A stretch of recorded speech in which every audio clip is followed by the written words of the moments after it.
Coconut Podcast sur la route 2021 avec votre animateur Alain Chou.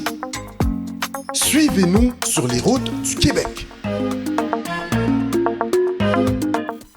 Bienvenue à Coconut Podcast. Alors, nous passons à la capsule TD avec Monsieur Mo Béléus.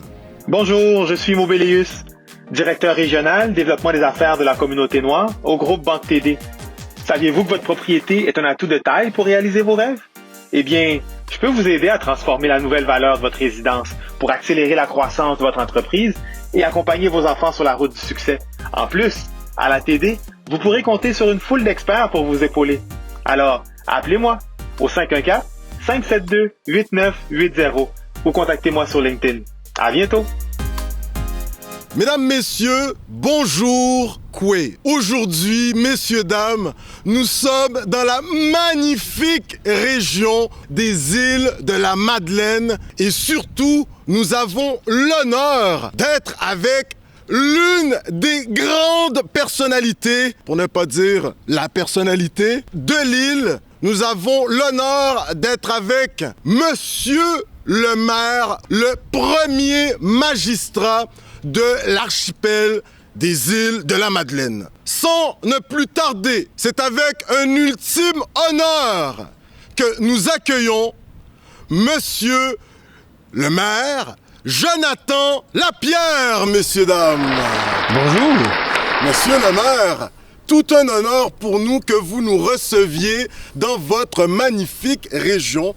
Écoutez, la question qu'on pose à tous nos invités en début d'entrevue, comment ça va? Mais écoutez, ça va très bien, puis ça serait difficile de dire que ça va pas bien avec le magnifique paysage qui nous entoure, le soleil, le ciel bleu. Nous sommes en plein cœur de l'été. Il y a des gens aux îles, on a de la visite. Et ça me fait donc bien plaisir de vous accueillir chez nous aujourd'hui. Merci d'être à Coconut Podcast. Et je peux le dire ainsi, nous avons un paysage, mais bucolique, je le dis ainsi. Écoutez, monsieur le maire, on vient de vivre, on est encore dedans là, actuellement, il faut faire très attention. On vient de vivre une crise sanitaire, on est en plein dedans, cette pandémie COVID-19. Comment ça s'est orchestré pour vous sur le plan personnel, mais également sur le plan professionnel? On vous écoute. En fait, ce fut une expérience sans précédent. En fait, la crise liée à la pandémie, à la COVID-19, est une crise mondiale qui a été vécue dans l'ensemble des pays du monde, dans toutes les communautés du Québec, incluant celle des îles de la Madeleine. La petite différence peut-être ici de la façon dont nous l'avons vécu est par le fait que nous habitons sur une île. Donc, nous avons un sentiment d'isolement quasi permanent, puisque pour sortir d'ici, il y a deux options, soit du côté de la mer, par bateau, ou du côté des airs, par avion. Et là, l'ensemble des mesures sanitaires qui étaient exigées par le gouvernement du Québec et qui étaient pertinentes et importantes à ce moment-là, qui demandaient aux gens de limiter les contacts à un certain moment. À un autre moment, on a carrément été mis sur pause, ici comme ailleurs, les commerces étaient fermés, les occasions de socialisation. Donc, le sentiment d'isolement était doublé, voire même triplé, parce que non seulement on ne pouvait pas sortir de l'île, mais on ne pouvait pas sortir presque de chez nous. Donc, sur le plan personnel, ce fut quand même assez difficile parce que ce fut réapprendre un nouveau mode de vie, dans le fond. Ça a été se réapproprier nos espaces à nous personnels. Ça a été nous réapproprier notre famille directe, immédiate, parce qu'il faut se rappeler, on ne pouvait même pas visiter nos frères, nos sœurs, nos parents qui ne vivaient pas dans la même maison. Donc, ça a été réapprendre à vivre carrément. Et sur le plan professionnel, il fallait à la fois être en mesure de concilier nos sentiments personnels, notre façon de voir les choses de façon personnelle et comment on allait la communiquer sur le plan public. Parce que la population des îles, comme les autres populations ailleurs au Québec, comptait sur ses leaders. Donc, il fallait retransmettre un message du gouvernement du Québec qui n'était pas en première ligne notre message, qui était celui du gouvernement du Québec, et tenter de le traduire et de le vulgariser pour que les gens puissent, sur le terrain, le mettre en application et faire en sorte qu'on puisse s'en s'en sortir le plus facilement possible. Et je pense que globalement, aux îles de la Madeleine, la population des îles a très bien répondu à cet appel-là, puisque si on regarde le bilan depuis la dernière année et demie, il n'y a pratiquement eu que très peu de cas. On parle d'une cinquantaine de cas là, dans un peu plus d'un an et demi. Là. Ben, écoutez, on est content d'apprendre ça. Monsieur le maire, on sait que derrière toute grande personnalité comme la vôtre, eh bien, pour traverser cette période plus ou moins rocambolesque, il y a votre tendre moitié qui est là pour vous appuyer. Est-ce que ça vous a permis de vous retrouver, regarder quelques petites séries sur Netflix, entre autres, m'entends-tu, séries québécoises? On vous écoute, monsieur le maire. En fait, à ce moment-ci, je vais probablement rentrer dans un volet plus personnel, puis peut-être plus avec des confidences. Je dirais que j'ai rarement parlé sur la place publique. Moi, il faut dire que les 3 dernières années, on va reculer un instant, les 3 dernières années, ma conjointe du temps a été victime d'un cancer. Donc, elle avait le cancer des ovaires et évidemment, il a fallu concilier le déclenchement de la pandémie qui s'est fait en mars 2020.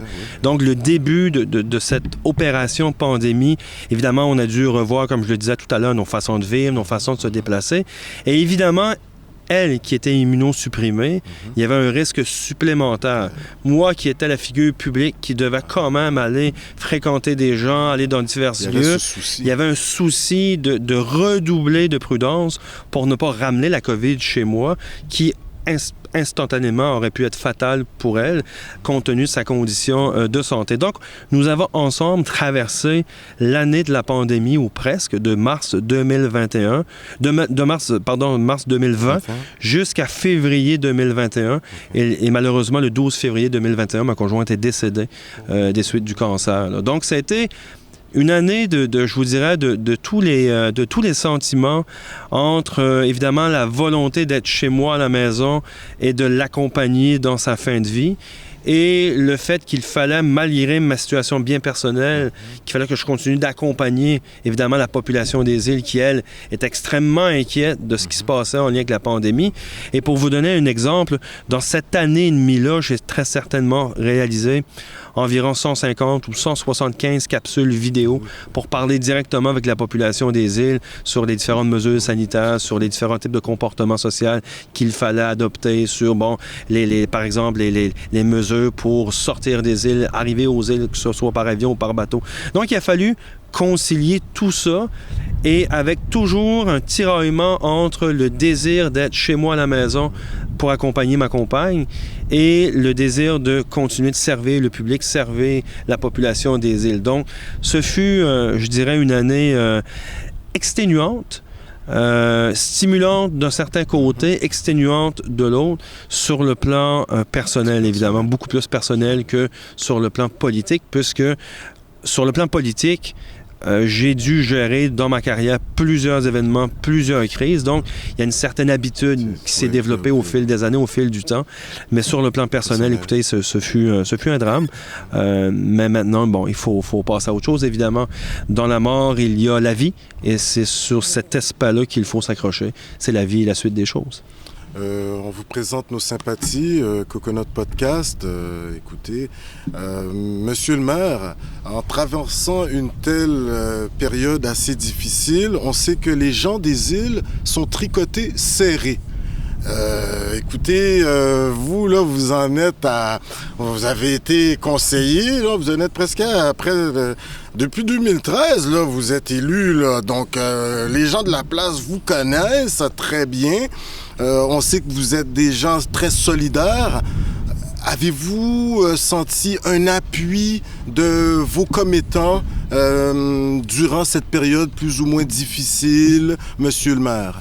Absolument. En fait, partout où j'allais, je sentais que les gens étaient solidaires avec ce que je vivais d'un point de vue personnel.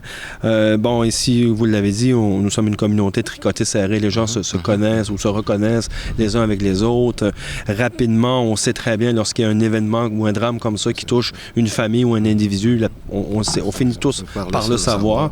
Donc, les gens ont été très compréhensifs, ont été très, je dirais, sensibles à cet aspect-là de ma vie. Évidemment, en sachant que j'ai des responsabilités qui m'incombent avec la mairie, avec la municipalité. Et ça, la vie a poursuit son cours. Il y a des dossiers, il y a des enjeux, il y a toute une communauté qui compte sur, évidemment, le maire, le conseil municipal, l'équipe municipale. Mais les gens comprenaient aussi à la fois qu'il y avait des moments que je devais m'absenter, par exemple, pour des suivis à l'hôpital, pour l'accompagner dans différents rendez-vous. Et pendant la dernière semaine de vie de Nancy, ma compagne de ce moment-là, je recevais et on recevait des messages d'attention, d'affection, de compréhension aussi, des gens qui nous offraient toutes sortes de choses pour nous aider dans ces moments-là. Et c'est là que j'ai senti toute la force d'une communauté tissée serrée comme celle des îles. L'espace d'un instant, on a senti, c'est comme si il y avait un sentiment qui nous habitait, c'est comme si l'ensemble, la communauté nous prenait dans ses bras et nous disait en quelque sorte, on va vous accompagner dans ça. Et ça se faisait de façon très respectueuse parce que on aurait pu devenir un peu comme devant un certain spectacle, une certaine forme de spectacle. Et les gens ont respecté notre intimité, les amis proches évidemment nous ont accompagnés dans tout ça. Et l'ensemble de la communauté que je côtoyais, que je voyais de temps à autre, nous disait à chaque fois, on n'est pas là dans la pièce, on n'est pas là physiquement avec vous, mais on est là en pensée. Yes. Et s'il y a besoin de quoi que ce soit, vous levez la main et on sera là. Donc, peu importe. Et j'ai une fille aussi qui a 14 ans qui, elle, vivait évidemment le pré-deuil de la perte de sa mère, parce que évidemment, il y avait une évidence avec la maladie. Et encore là, les gens prenaient ma fille comme si c'était leur fille, comme si c'était une personne que la communauté devait s'occuper, devait se préoccuper. Alors ça, je serai éternellement reconnaissant à ma communauté pour ces instants-là. Monsieur le maire, incroyable. Ce qui est incroyable, je dois le redire, c'est votre force de caractère. La force qui est celle de Monsieur Lapierre, et je dirais des Lapierre, entre autres, parce que durant toute cette période, c'est incroyable, on ne savait pas, nous, à Coconut Podcast, vous avez parlé de 100 et quelques entrevues, capsules vidéo, mais le Québec apprenait à connaître toute une personnalité également durant cette crise, puisque les îles de la Madeleine, lieu touristique privilégié des Québécoises et Québécois, l'été dernier, il était presque difficile, voire pas possible, de venir aux îles de la Madeleine. Et on vous voyait sur la place publique, vulgariser un peu les différentes mesures mises en place, nous dire comment vous faisiez. Où trouviez-vous cette capacité? Je veux dire, est-ce que vous disiez, j'ai pas le choix de communiquer le message parce que le Québec m'écoute, vous étiez le premier magistrat de la zone, donc est-ce que vous étiez conscient que les projecteurs étaient sur les îles, tout en sachant que c'était pas facile pour vous? On vous voyait, mais d'une carrure de premier ministrable. En fait, est-ce que j'étais conscient de ça? Certainement pas, ou pas de cette ampleur-là. Évidemment, lorsqu'on occupe une fonction, que ce soit responsable d'une entreprise, responsable d'un groupe, responsable d'une mairie ou d'un gouvernement, évidemment, on a un rôle à jouer. Et moi, pour ma part, l'engagement public est d'abord et avant tout une mission. C'est une mission. Nous sommes en mission pour le meilleur et pour le pays. Puisque faire de la politique, ce n'est pas seulement être devant les caméras, ce n'est pas seulement couper des rubans pour des inaugurations ou des cocktails ou des fêtes ou c'est festif. Oui, ça peut arriver. Il faut quand même être honnête. Ça peut arriver. Ça fait partie de l'engagement public et politique. Mais la mission qu'on s'est donnée, que je me suis donnée, c'est que peu importe ce qu'il arrive, dans ma vie privée ou dans ma vie publique, on se doit d'être présent. On se doit d'être là. Donc, vous savez, le cerveau de l'être humain est extrêmement bien fait. Il est fait, en tout cas, moi, c'est comme ça que je le décris, il est fait de tiroirs. Donc, lorsque je quittais la maison, le tiroir qui était ouvert, je le refermais pour aller entamer ma deuxième personnalité ou ma deuxième vie qui était celle de ma vie publique. Et c'était important pour moi de faire des différences entre les deux pour garder un équilibre mental, garder un équilibre aussi sur le plan émotionnel, puisque les deux événements en parallèle, venaient et viennent jouer encore beaucoup sur l'équilibre mental et sur les émotions d'une personne.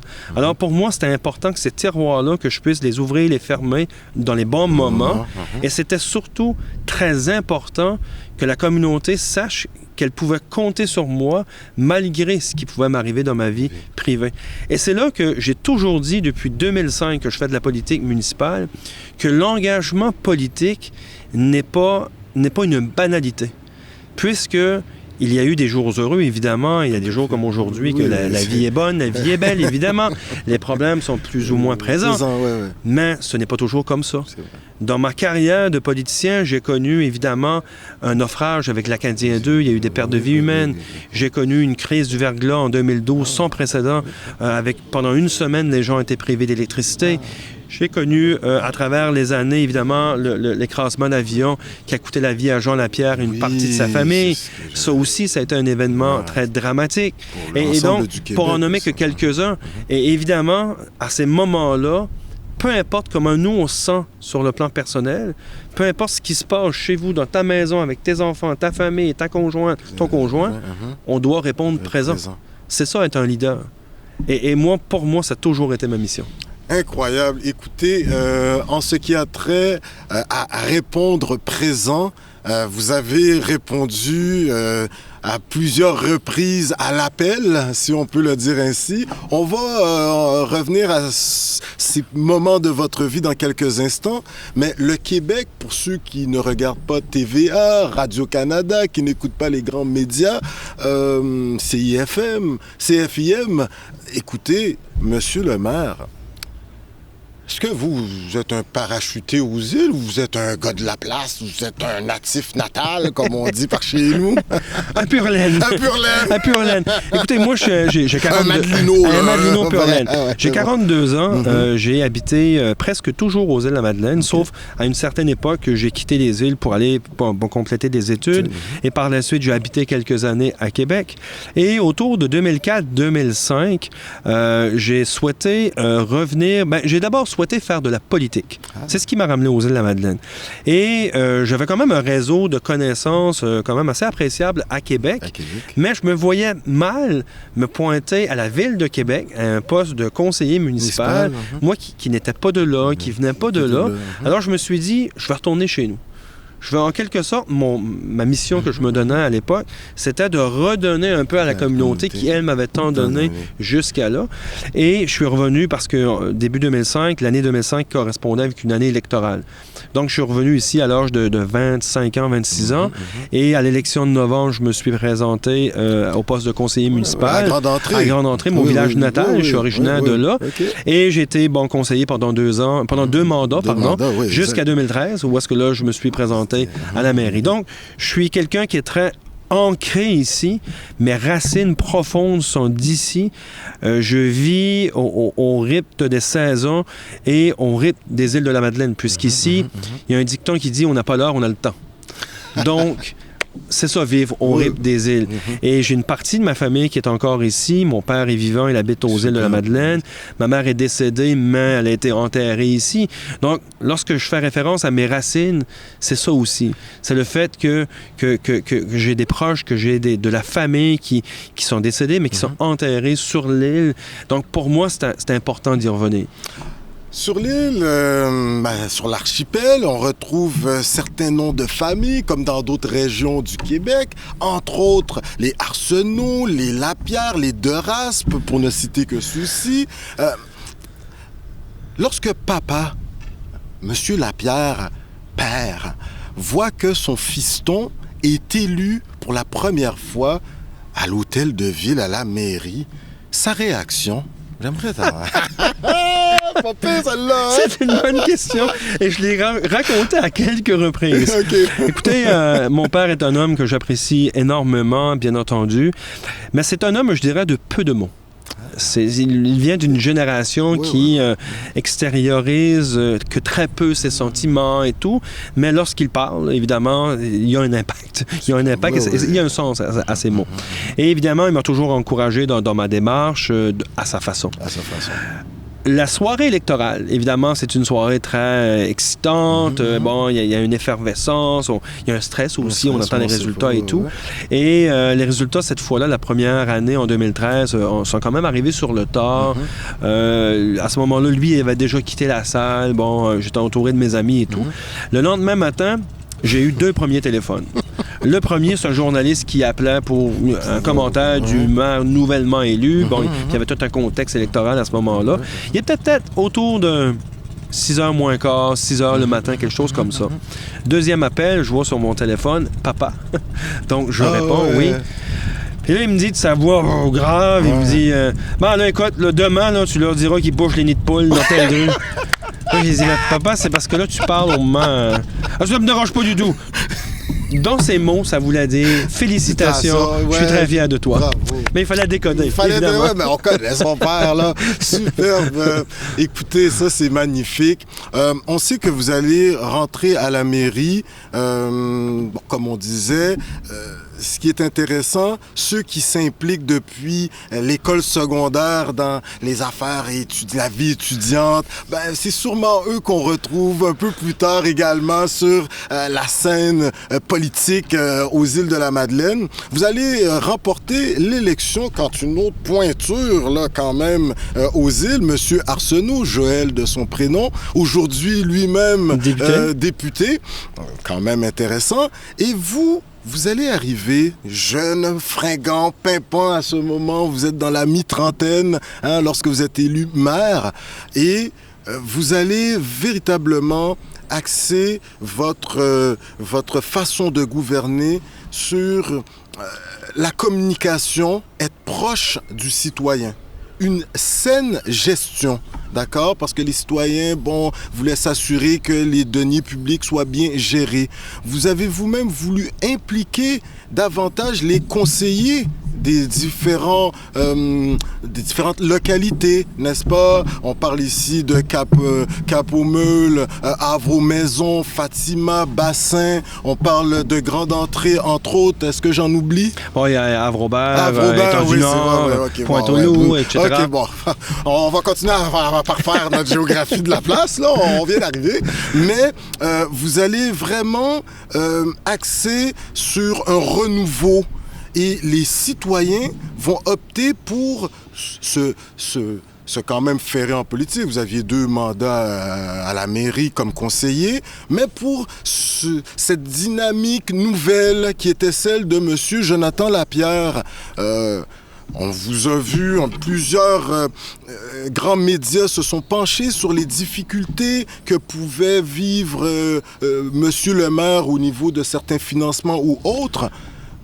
Aujourd'hui, Monsieur le maire, 4 ans après, en 2017, aujourd'hui, on peut le dire comme ça, dans 1 an, on va en élection. Quel est votre bilan du travail effectué? Aujourd'hui, on débarque aux îles. On sent qu'il y a une effervescence que, quand même, bon, on va en parler, quelque chose peut-être à améliorer, mais il y fait bon vivre. Alors, votre bilan, Monsieur le maire? En fait, en 2013, lorsque je suis arrivé à la mairie, j'avais tracé un programme électoral relativement simple, mais ambitieux.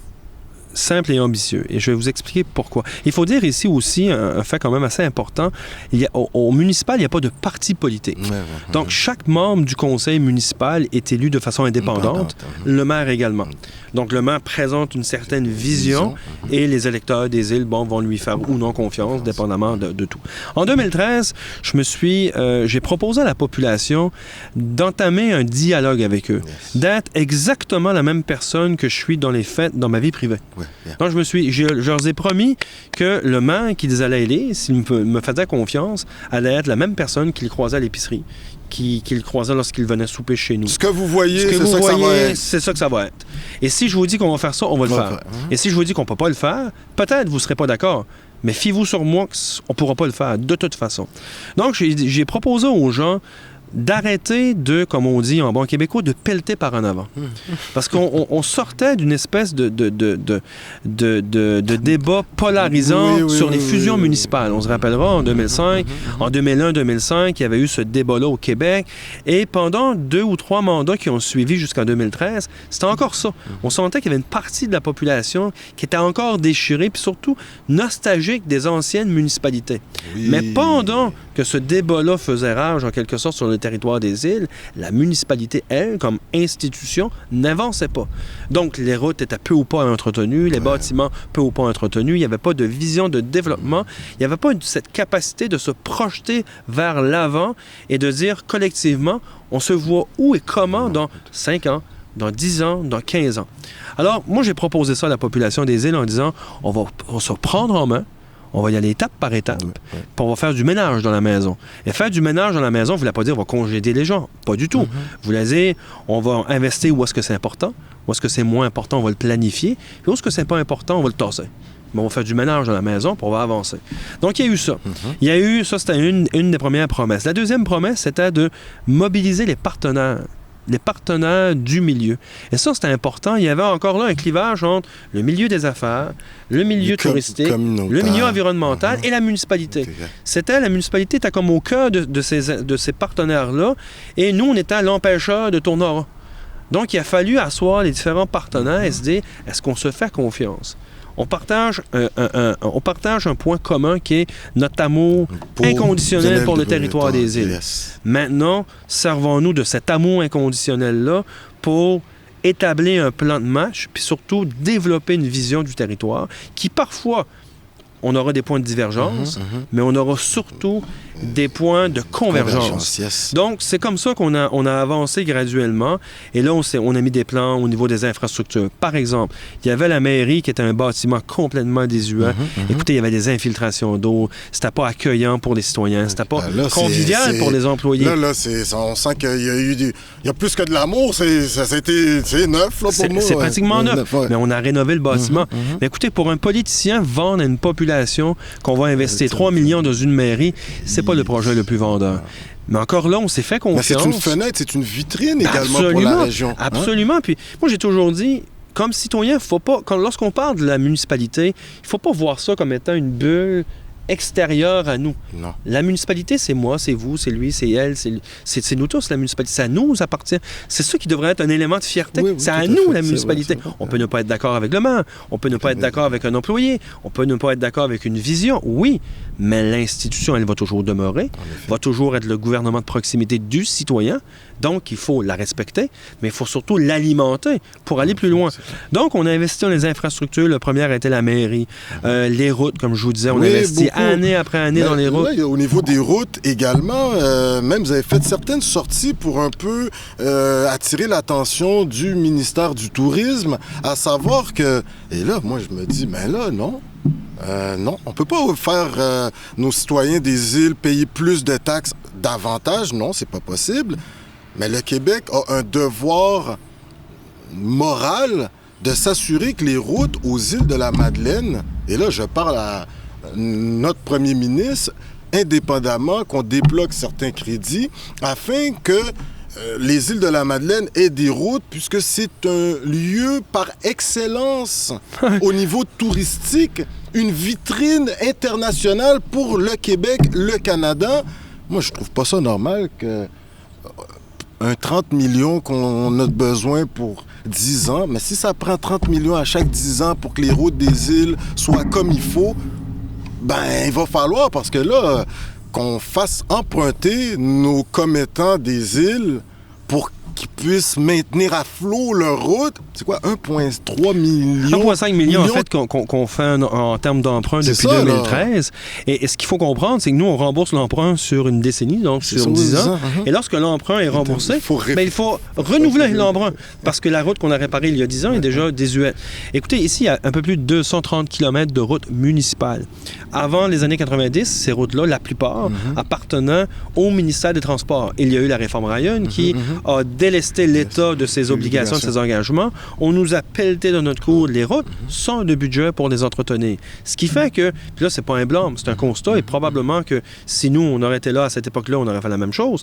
Les gens à l'époque, il y avait tellement de responsabilités, il y avait tellement d'enjeux et de défis liés, par exemple, à l'emploi. À l'époque, aujourd'hui, on vit une pénurie d'emploi. Dans les années 90, ici, il n'y avait pas d'emploi. On vivait une crise du poisson de fond. Les gens manifestaient dans les rues parce qu'ils souhaitaient travailler. Ah bon. La chaîne s'est complètement inversée aujourd'hui. Donc, c'est pour ça qu'à l'époque, les priorités étaient très différentes et la dernière des priorités était très certainement d'investir dans le réseau routier alors que les gens voulaient travailler, les gens avaient besoin de gagner leur vie. Ce qui fait qu'on a pris énormément de retard. Quoi, 20 ans? Une vingtaine d'années, il n'y a eu que très peu d'investissement. Et c'est pour ça, en 2013, moi, j'ai dit à la population, on a deux choix dans la vie. Soit qu'on constate que le réseau routier est en piètre état, mais qu'on le constate, qu'on ne fait jamais rien, ou qu'on dit, écoutez, on va faire le maximum qu'on peut faire, puis ça va passer par un emprunt. On va faire un 1,5 par année. Mais il faut savoir qu'un kilomètre de route aux îles de la Madeleine à réparer coûte environ 250 000 $. Donc, avec 1,5 million, on n'en fait pas 200. Parce qu'il y a la distance qui fait en sorte que le bitume qu'on parle, vous avez même fait certaines représentations qu'il y ait un prix plancher pour tout le Québec, un prix plafond plutôt. Le ministère des Transports du Québec, pour l'ensemble des régions du Québec, détermine le coût de son bitume auprès des entrepreneurs privés, parce qu'il y va par son volume. Chacune des municipalités de tout le Québec fait ce qu'ils peuvent avec les minces budgets dont on dispose. Donc, nous, évidemment, on a un tarif qu'on paie à l'entrepreneur qui est différent de celui du ministère, parce que le ministère, lui, c'est englobé dans un volume. Et moi, ça fait depuis 2013 que je dis au gouvernement, écoutez, on va prendre nos responsabilités, les municipalités. On va la payer une partie de la facture, comme on fait. Nos citoyens vont payer une partie de la facture. Mais permettez-nous au moins d'embarquer dans le même appel d'offres que vous, avec un astérix qui dit que, bon, là, c'est le volet municipal, mais au moins qu'on puisse bénéficier du même taux au tonnage, parce qu'au final, l'argent que les contribuables investissent sur les réseaux routiers, c'est de l'argent aussi des impôts. Tout est dans tout au Québec. On paye on paye tous pour la même chose. Donc, on aurait tous avantage que chacune des municipalités, pour le même montant d'argent, puisse faire plus de kilomètres. Et donc, là, on pourrait rattraper l'entretien du réseau routier beaucoup plus rapidement qu'on le fait actuellement. On est dans le transport actuellement. On a vu que notre premier ministre du Canada, M. Trudeau, s'est rendu en Gaspésie pour faire une annonce concernant les îles. Moi, j'aurais bien aimé qu'il vienne directement aux îles. Moi aussi, j'aurais bien aimé ça. Oui, c'est ça. Bon, vous étiez quand même présent durant la conférence, mais par visio, là. Monsieur le premier ministre, Trudeau, peut-être votre agenda ne vous permettait pas, mais les îles, prochaine fois, il faut venir. Hein? Quand même une belle annonce qu'il a faite, mais certains ténors de l'île de l'archipel disent que, bon, écoutez, lui, il a parlé d'un financement, mais surtout qu'il allait remettre sous contrôle fédéral le port, le quai du port à Cap-aux-Meules, c'est bien ça? À Cap-aux-Meules, exactement. Oui, exactement. Donc là, ça, c'est quand même une bonne nouvelle parce que, bon, on sait qu'il y a du financement plus ou moins garanti pour la réfection, mais ça a l'air qu'on a besoin de donner un peu d'amour là, à notre port là, ici à Cap-aux-Meules. Mais là, il y a d'autres ténors qui disent « Oui, mais M. Trudeau, il nous parle d'une barge. » Ben, écoutez, c'est pour ça que ça aurait Votre réaction, monsieur le maire. C'est pour ça que ça aurait été très pertinent que M. Trudeau puisse venir aux îles et constater et voir. Écoutez, et le fait, et je vous ramène là-dessus, et le fait que M. Trudeau n'est pas venu aux îles illustre extrêmement bien la complexité de l'accès au territoire. M. Trudeau n'est pas venu ici parce, entre autres, à cause des contraintes d'agenda, bien entendu, oui, bien mais également des contraintes logistiques, puisque lorsqu'un premier ministre se déplace, évidemment, il y a toute une équipe politique, une équipe de sécurité, il y a des journalistes qui suivent et tout, donc ce n'est pas deux personnes qui se déplacent. C'est bon, le premier ministre du Canada, je pense, c'est une trentaine de personnes qui se déplacent avec lui. Et lorsque la sécurité, évidemment, fait le plan, les advances, ce qu'on appelle, excusez-moi l'anglicisme, eux, ils planifient tous les scénarios, incluant celui d'être pris aux îles et qu'on doit être hébergé. Évidemment, dans le scénario que le PM était pris aux îles, et en plein cœur de la saison touristique. Il n'y a pas d'endroit. Il n'y a pas d'endroit, il n'y a pas de place. Ben, il y a une crise. Et alors, ça démontrait toute la complexité. Maintenant, en ce qui a trait à l'annonce, évidemment, il y avait plusieurs volets dans cette annonce-là par le premier ministre. La première demande que nous avions formulée, le port de Cap-aux-Molles est le cœur et le poumon des îles de la Madeleine. Le traversier qui nous relie à l'île du Prince-Édouard, qui représente le continuum de la transcanadienne qui relie l'ouest canadien à l'est du pays. Donc ici, le prolongement de ça, c'est la traverse avec l'île du Prince-Édouard. Il y a les pétroliers qui, évidemment, garantissent l'approvisionnement énergétique de la communauté des îles. Les croisées internationales, avant la pandémie, il y avait les croisées internationales. Les pêcheurs. Bon, en fait, c'est toute une vitalité économique qui tourne autour du port de Cap-aux-Molles. Et c'est un port sous la propriété fédérale. Ouais. En 2011, le gouvernement de l'époque fédérale, sous les conservateurs, avait décidé qu'il créait un programme de rétrocession des ports et ils ont ciblé certains ports au pays, dont celui des îles, pour des nous, sont départis. Mais écoutez, vous voyez en arrière de nous, il y a un drapeau du Canadien. Et tant et aussi longtemps qu'il y aura un drapeau canadien dans cette communauté ici, il faudra que le gouvernement canadien prenne ses responsabilités en ce qui a trait aux moyens de communication de l'archipel. Et les moyens de communication ici, on fait référence aux moyens de transport. Communication entre les îles et le continent. Le port de Cap-aux-Molles appartient au gouvernement canadien et l'aéroport appartient au gouvernement canadien.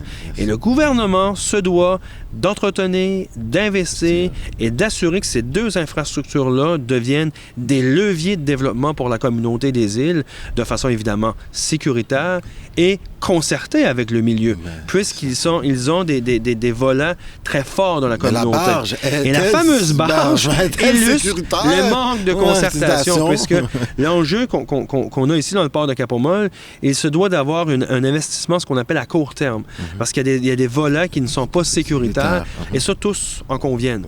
Sur le moyen, par contre, parce qu'on a demandé au gouvernement, et notamment à Transport Canada, qui, lui, comme ministère complètement déconnecté de la réalité, comment on peut discuter avec des fonctionnaires qui sont à Ottawa. Qui est encore là?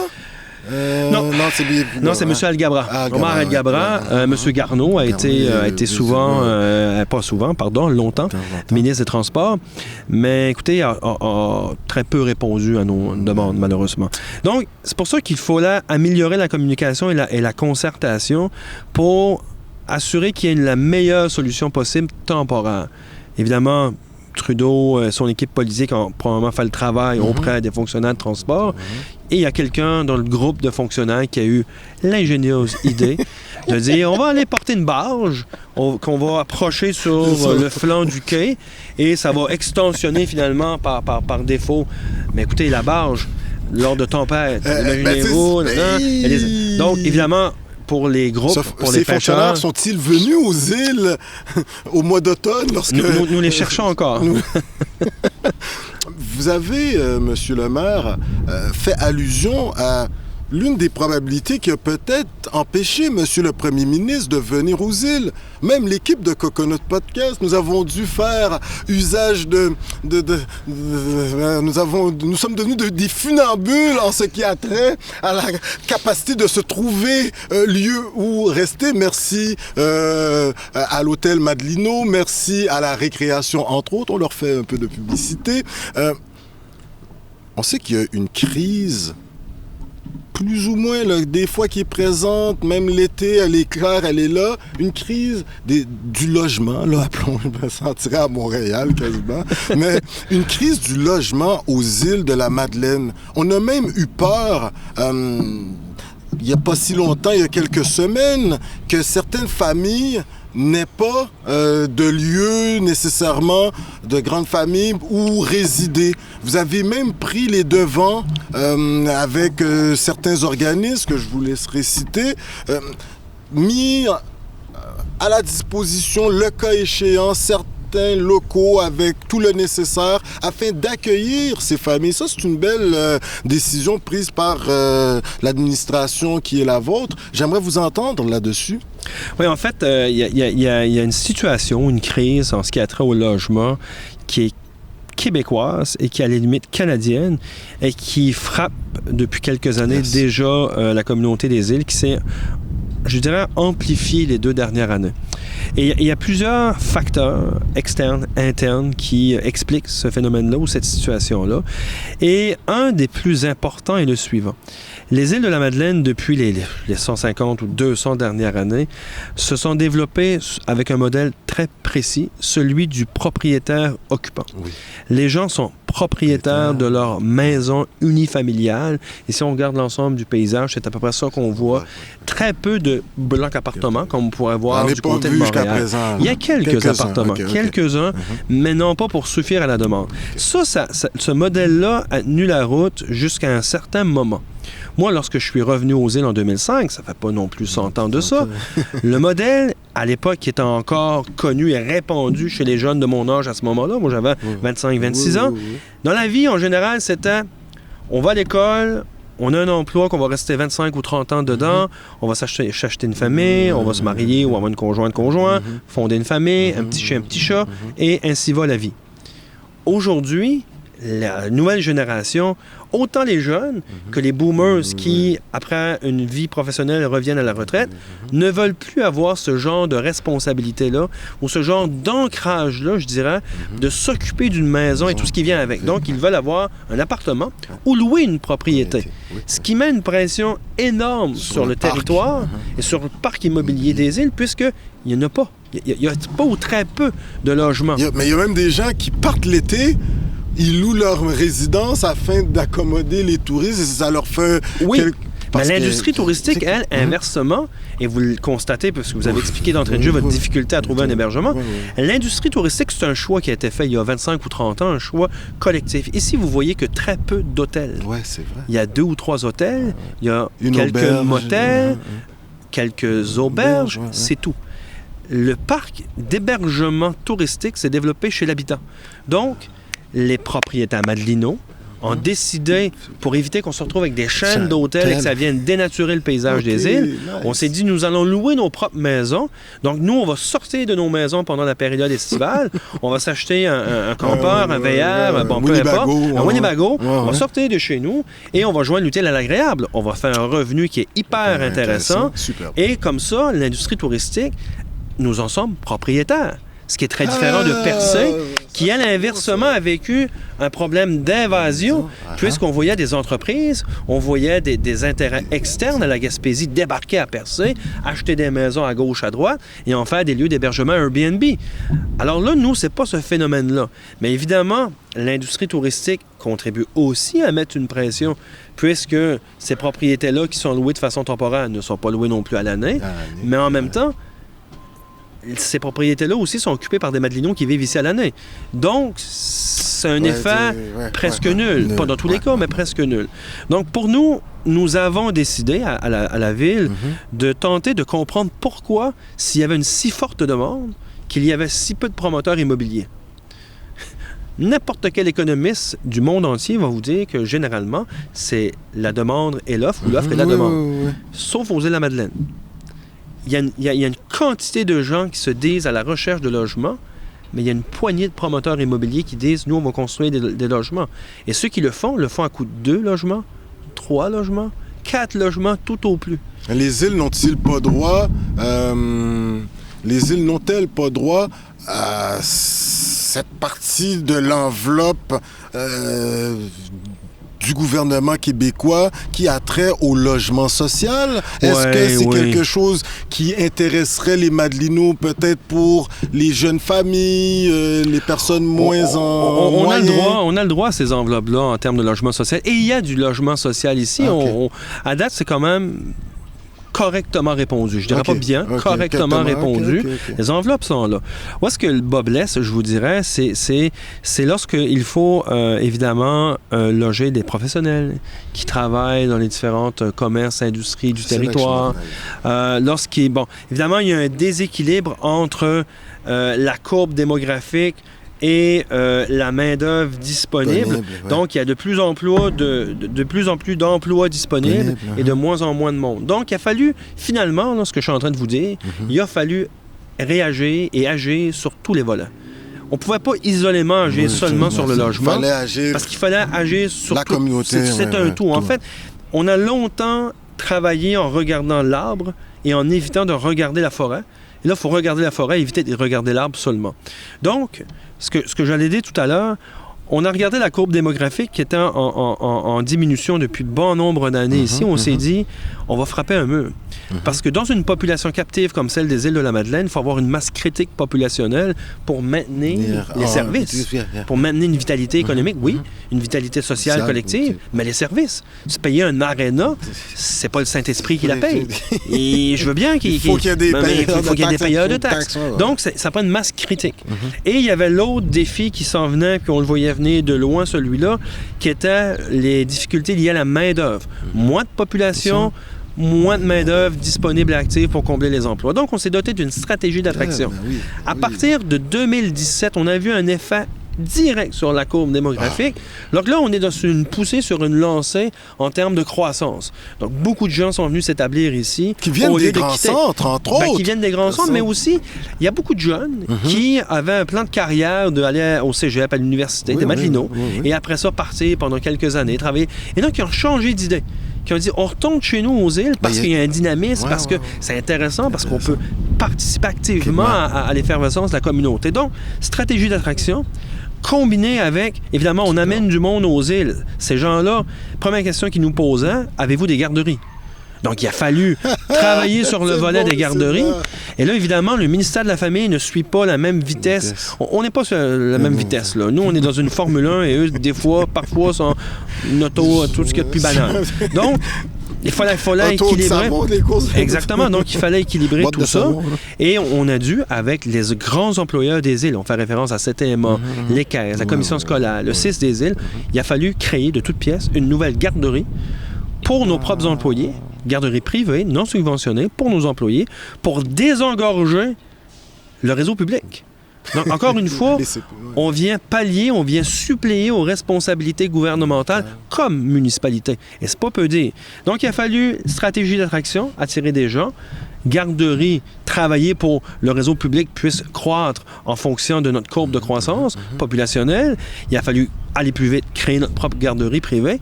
Et il y avait l'autre question qui se posait, bien entendu, je vais être logé où?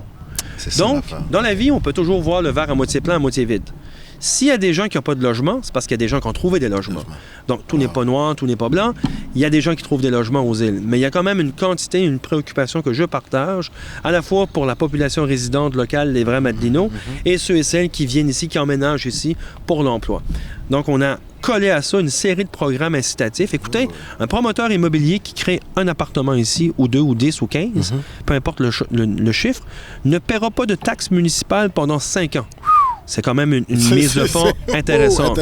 En plus de ça, actuellement, un promoteur qui dépose un projet pour créer des appartements, en plus du congé de taxes pendant 5 ans, dépendamment de l'ampleur du projet, peut aller chercher jusqu'à 100 000 $ de subventions non remboursables, qui redonne dans son projet, évidemment, dans son montage financier. C'est pas peu dire non plus. On a des terrains qu'on est prêt à offrir pour des promoteurs immobiliers avec les services également.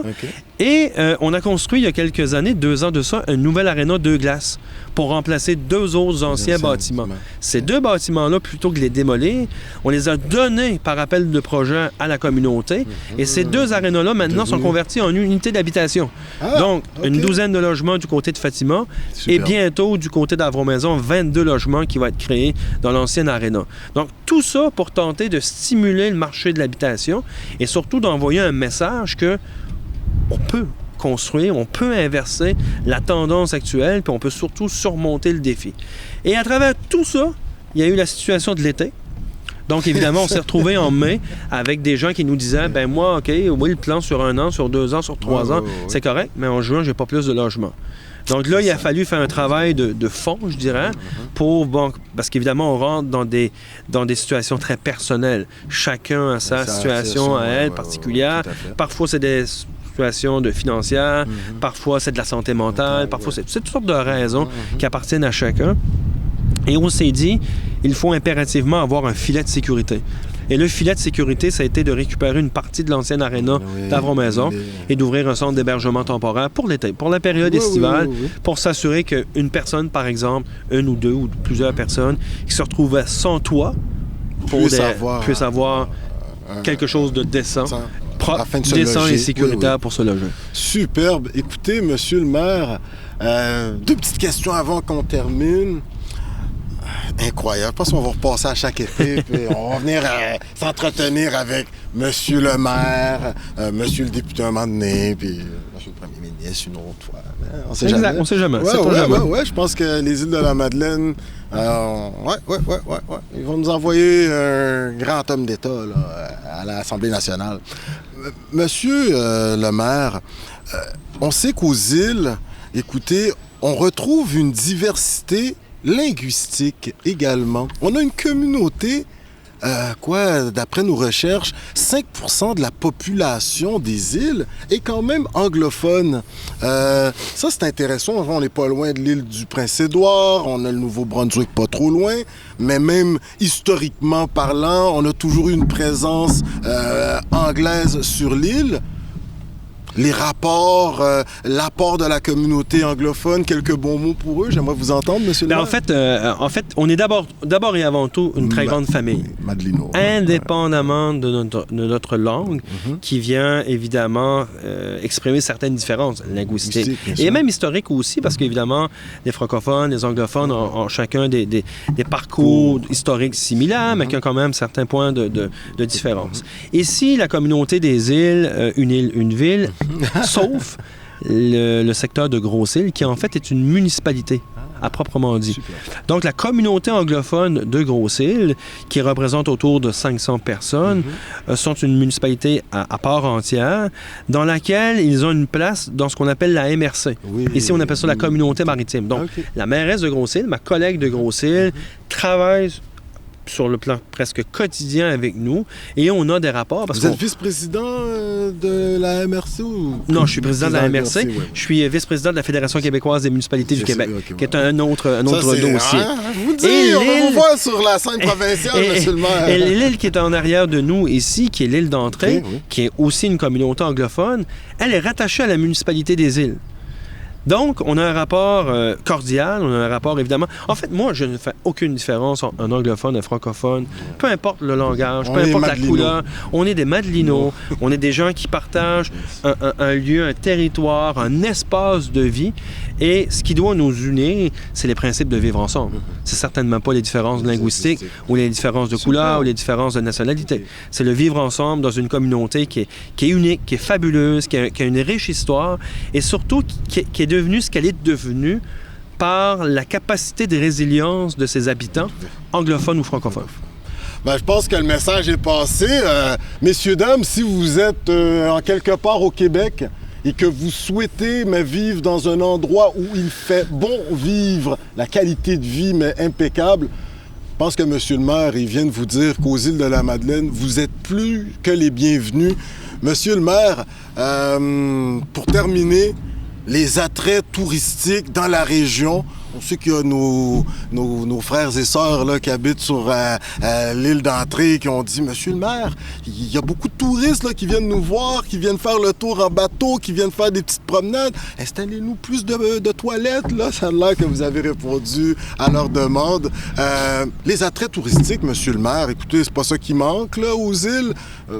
Moi, vous m'avez parlé d'aller manger une bonne guédille au homard.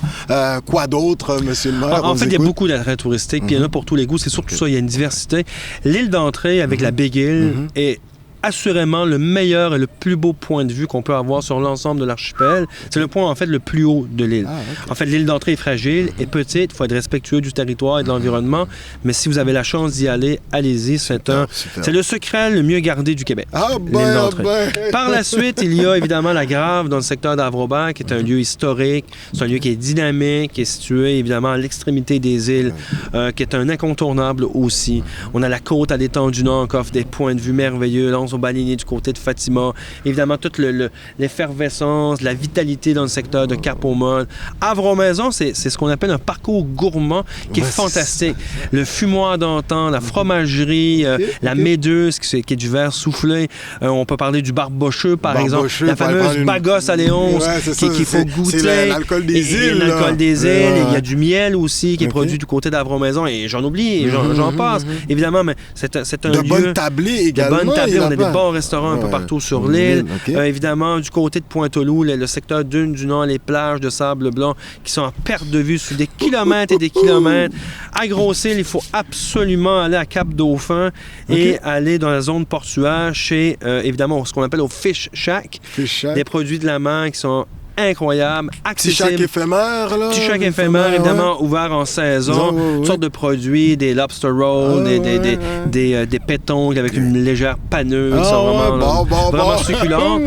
Et on continue. Puis là, on arrive du côté de la Pointe de l'Est, qui est une réserve fédérale, donc qui est protégée. Encore là, des milieux sensibles, des milieux végétaux qui sont extrêmement intéressants. L'ornithologie avec les oiseaux. As-tu du bon crabe par chez vous? Ah, il y a du bon crabe par chez nous. Et là, on continue. On arrive du côté de Grande Entrée. Du côté de Grande Entrée, il y a l'auberge La Salicorne qui offre une multitude d'activités. L'île Boudreau aussi, qui est une presqu'île qui appartient à la Société de conservation. C'est encore là, c'est un sentier pédestre fabuleux, intéressant à les marcher. Il y a la Bluff aussi qui offre une vue avec des falaises de grès rouge. Et il y a la pointe de Grande Entrée, la finale, qui est le plus gros port de pêche, si on veut, du côté des îles. Il y a plus du tiers de la flotte des Homardiers qui se retrouve là. Donc, ça peut être intéressant aussi. On rencontre M. Mario de Raspe. Je ne sais pas, c'est peut-être par là qu'on va le rencontrer. En fait, il est originaire de mon patelin, en fait, oui. Alors, encore là, un homme très engagé, très dynamique, absolument pour la communauté. Ça va de soi aux îles. Mais il y a plein d'attraits, en fait. Il y en a pour tous les goûts, vous savez. Et ce qui est intéressant encore aussi, c'est de prendre le temps de, moi j'appelle ça de fouiller dans chacun des villages. Parce qu'encore là, il y a toutes sortes de petites entreprises. Écoutez, la microbrasserie à l'abri de la tempête offre des produits. Ce sont deux filles, je pense, ça se peut-tu, qui ont parti ça, super connus, internationalement parlant. Et voilà, donc des produits de qualité. À Havre-Aubert, on a même un vignoble. On a évidemment la fromagerie Les Biquettes à l'air avec du fromage de chèvre. Écoutez, il y a quantité de produits du terroir, de produits du miroir aussi, qui viennent de la mer. Alors, il y a une quantité de produits pour les gourmands. On dit les produits du miroir. Miroir. Miroir. Terroir, la terre, miroir. Vous savez, on en apprend tous les jours, messieurs, dames. Écoutez, monsieur le maire, toute une entrevue. Écoutez, moi, je pense que je reviens toutes les années. Monsieur Lapierre. Écoutez, on pourra même réserver la table pour l'an prochain. Superbe. Écoutez, la francophonie vous écoute. On est suivi aussi loin qu'à Bamako, qu'à Jacmel. On est un peu partout dans la francophonie, à Tours, en France. Monsieur le maire, la francophonie vous écoute. Vous avez les 15 prochaines secondes où ce que, écoutez, vous êtes le meilleur ambassadeur pour la région. Faites leur part des... Je sais pas, vous voyez les îles où dans 10 ans? Je sais pas, allez, on vous écoute. En fait, dans 10 ans, les îles de la Madeleine doivent et devront et seront le lieu par excellence du Québec de développement durable et de conciliation entre, évidemment, un développement socio-économique et la protection de l'environnement. Puisque si aujourd'hui, vous avez la chance de visiter les îles, il faut que dans 15 ans, ceux qui vont vous précéder aient cette même chance-là. Et pour ça, il faut apprendre à vivre ensemble et il faut concilier développement et protection. Écoutez, messieurs, dames, mais surtout, monsieur Lapierre. Moi, là, j'en ai fait des entrevues à Coconut Podcast. On en a reçu des personnalités.